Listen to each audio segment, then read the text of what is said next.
Nagsimula na nga ang bakbakan sa panig ng politika. Ang mga gerero ay talagang puspusan ang kanilang pangangampanya sa loob ng Quiapo. Dito naman ay naggamit nila ang mag-asawa, si Don Mersing at ang kanyang asawa, kung saan napaniwala naman ng mga gerero.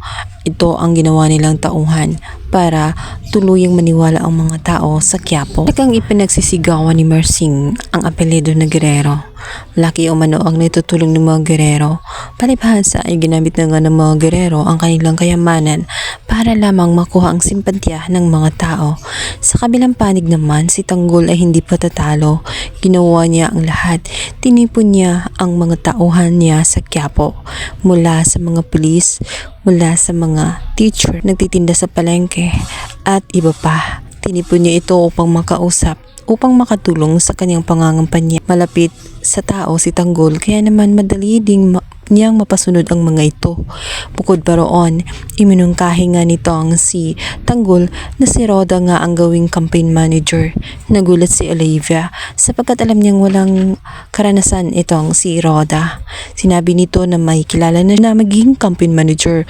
Bukod sa bihasa yon, may mga team na yon, subalit hindi nagsang-ayon nitong si Tanggol. Ayon sa kanya, hindi na kailangan at mas maaasahan umano itong si Roda. Marami umano ang sakop niya sa Quiapo. Bukod pa roon, si Roda ay madaldal at chismosa. Kaya naman na magagamit nila ito sa kanilang gagawing kumpanya.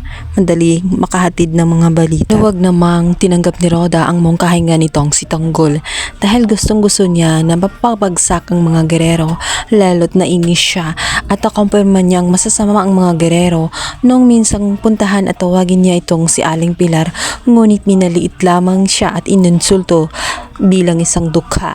Mula noon nawala na ang kanyang gana at hindi na niya iniidolo ang mga gerero at gusto niyang bumaba na ang mga gerero dahil hindi maganda at tama ang sinabi ni Aling Tinding na masama ang mga gerero. Sa kabilang banda, hindi patatalo ang mga gerero.